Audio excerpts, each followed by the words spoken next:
I did not always know that I manifested what I get, but I always suspected it. And then there came a point where I did a New Age course, and Werner Erhard told me I manifest everything. And Meher Baba never did, because what Meher Baba was more... See, I've been with Meher Baba since I'm 15. And what Meher Baba, coached me, and you might say, is wanting, you're going to get what you want. That Freud said that, by the way.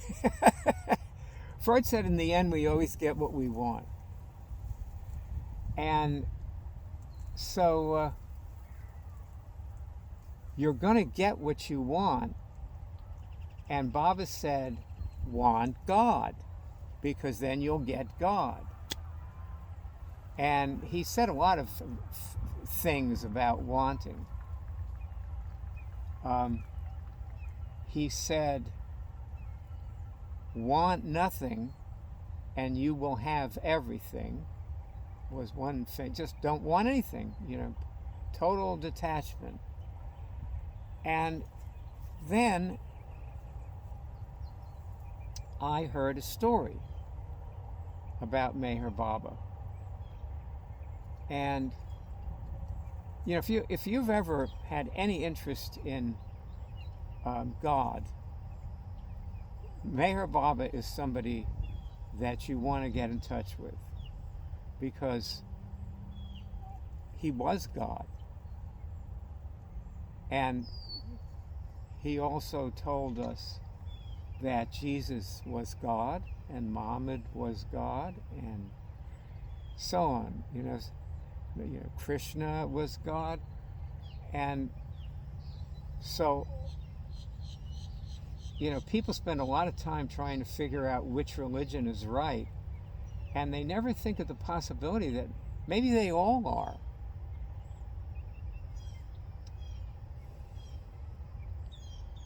Because anytime you see people getting in touch with God, you know that their religion is doing that for them, no matter what the religion is.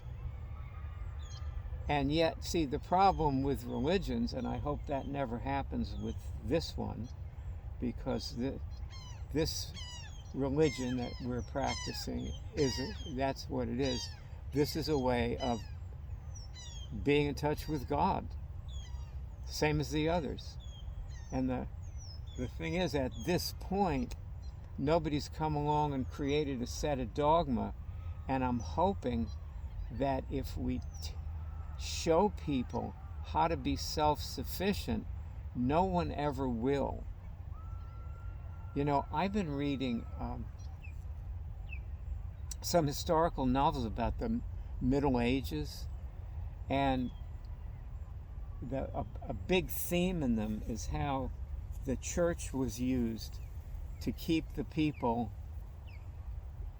tilling the land for the Lord. It's just, if God made so-and-so the Lord of the manor, then, it's God's will that we serve him as we would serve God, and so on and so forth. So then along came Marxism. It opened up the world for Marxism to expose that as a hoax, and thereby validate itself. And there's always a weakness in every serious plan that's made to keep people down. And that's what religion was used for. It was used to keep people down. That's why people don't like religion. They're sort of stuck back there, because there are a lot of religions that at this point they vaguely resemble the religions of the Middle Ages. You know, like people are, you know, they're teaching their children, well, if you do this or that, you're going to hell. And that's what religion did in the Middle Ages, basically. People were scared to death of hell. You know, even the practitioners that were, you know, just viciously exploiting their religious offices would, you know, keep praying, oh, but I'm doing this, but God has absolved me. So I can do this stuff, you know, I can molest the choir because God has I'm absolved of my sins. Oh God. That's what, boy, God. As you can see, I'm Jewish. Anyway, I'm not actually Jewish, but my mother was Jewish, but I'm a Meher Baba lover. Anyway,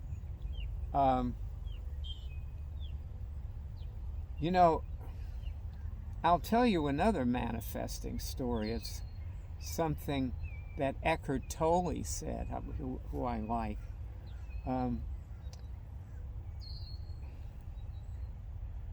People were asking him about, you know, manifesting enough money to buy a Lamborghini. He was talking about manifesting. And they were talking about, I want to manifest the money to buy a Lamborghini, for example, you know. And he was kind of smiling. You know how he is. He's really laid back. He's British, so he's really laid back. And he goes like, well, you know, you could manifest that. He said, but he said after you've got it, it really won't make any difference. And that, you know, one thing about wanting is, you know, the trick with wanting is to train yourself to want things that are going to make a difference. And this is something that I got from Anthony Robbins. He was talking about choosing to want things. Like, for example, let's say you're addicted to chocolate with sugar, you know, not the raw chocolate, which it's really not raw chocolate really is not habit forming. You know, I've had a few pieces and never felt like eating another one. And I'm not a big chocolate fan generally, but, you know, most people are addicted to the sugar. And so if somebody has a chocolate addiction, what they need to do is associate chocolate with things they hate, such as obesity, possibly, and or whatever. You know, I'm not sure I actually got it really down from Tony Robbins the way I might have to be able to talk about it. But you can always watch one of his YouTube movies if you're more curious. But basically, that's where I got the idea that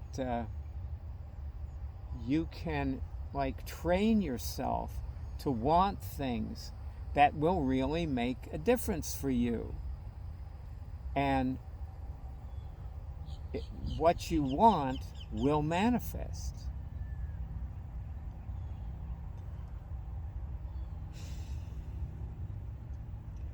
You know, I'm a stock trader, and one of the things I say is I want to make money.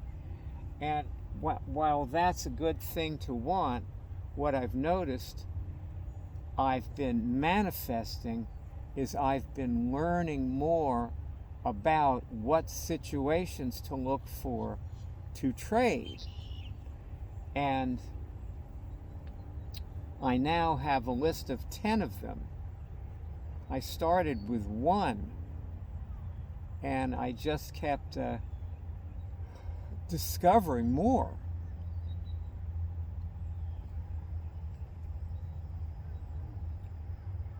So I realized that when I say I want to make money,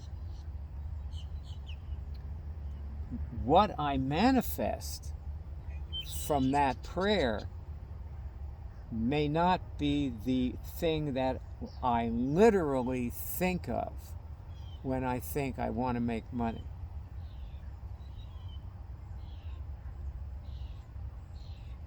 And, you know, it's like I said in the last movie, go with the flow.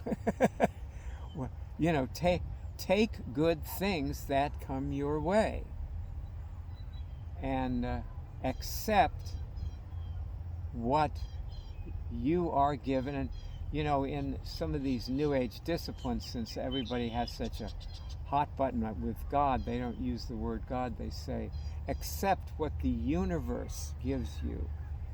And I think what the universe is giving us is probably cosmic rays. However, I get the idea, you know, and they're right.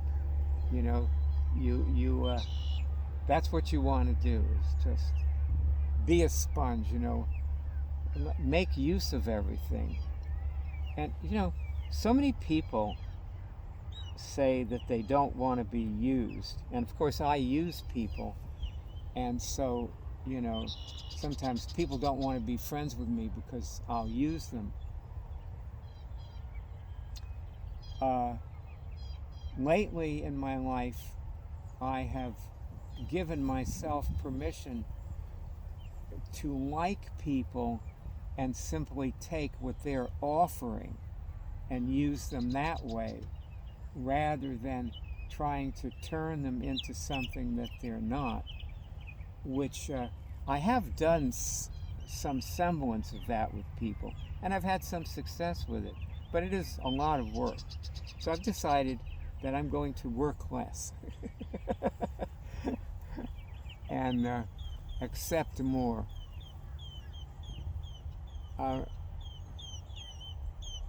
But with stock trading, it's really important to use everything that comes my way.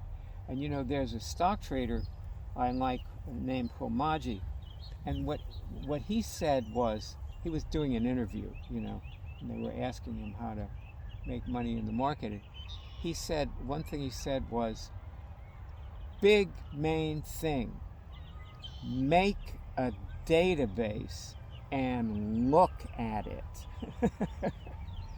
And so I've been photographing trades and looking at them. And every time I do it, I get some kind of minor illumination. And then, you know, it's my job to put all those little minor illuminations together and form trading systems out of them. So I've seen that. Now I've begun to see that as my job, you know. That's the task of the stock trader. Well, dear hearts, I think I will close this movie for now. I'm not sure if I have more to say about manifesting. I know everybody would like to hear more manifesting stories.